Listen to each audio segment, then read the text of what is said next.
Jaz sem po 18 letih izstopil iz članstva Slovenske demokratske stranke. Zdaj sem kleni pomladnik, kot rad rečem.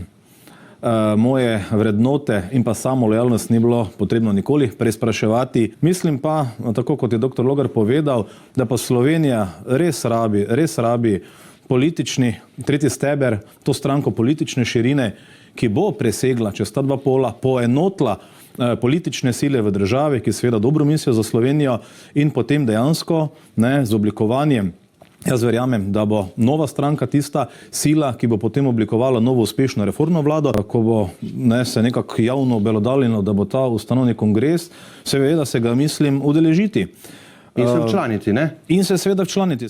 Je pa večer popoldne objavil članek, da je tik pred kongresom med Logarjem in Kalohom počilo. Ali je res in zakaj? Pozno popoldne je to pisno potrdil Anže Logar. Kaloh je po njegovih besedah vstop v stranko v sklepni fazi pogojeval z mestom podpredsednika. V svoji 25-letni politični karieri nisem pristajal na pogojevanja, kot predsednik stranke pa tega osnovnega načela ne nameravam menjati. Dejan Kaloh je po sobotnem kongresu stranke Demokrati, ki se ga ni udeležil, v javnem pismu ostro obračunal s predsednikom nove stranke Anžetom Logarjem. Kaloh je Logarja označil za izkoriščevalskega antidemokrata. Očita mu zavajanje volivcev ter pravi, da je pravo nasprotje medijsko polikane podobe osladnega politika. Meni, da mu gre za politično preživetje in črpanje proračunskega denarja. Besede o sodelovanju pa da so le leporečje.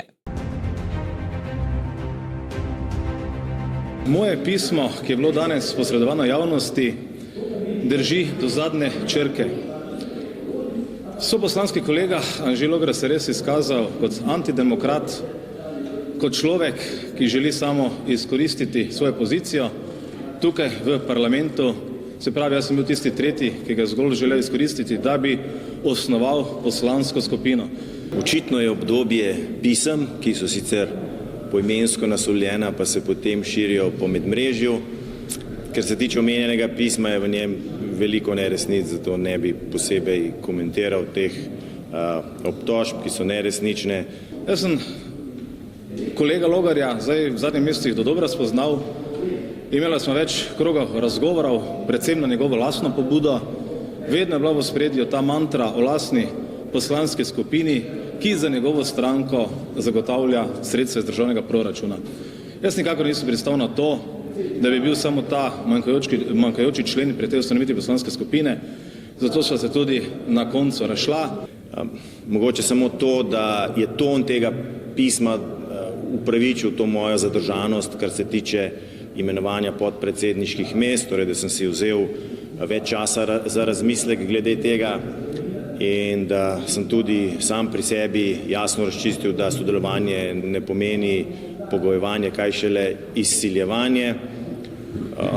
Vesel sem tudi, da smo te stvari dejansko razčistili pred samim kongresom, torej da stranka Demokrati lahko začnejo že v začetku.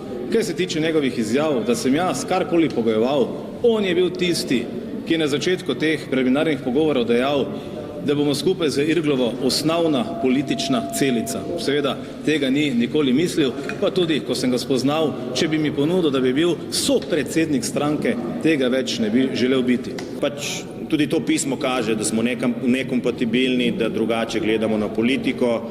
Na koncu tudi ta razprava danes pri poslanskih vprašanjih kaže na to, da politično potrebujemo nek nov zagon, neko drugačno politično kulturo in temu je namenjena vzpostavitev Demokratov.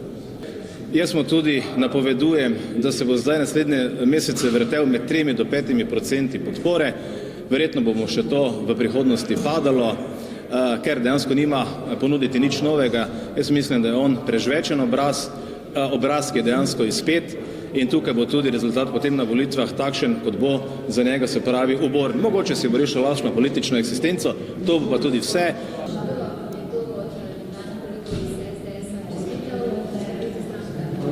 Ne, nihče. Ne, prav nihče. Tukaj mislim, da je rešitev za Slovenijo in tukaj seveda dr. Logar ne more biti premier, on je kvečemo potem lahko spet navadni poslanec in kot rečeno, zgodbo smo zaključili. gospodu Kalohu pa želim veliko uspeha na njegovi nadaljnji poti.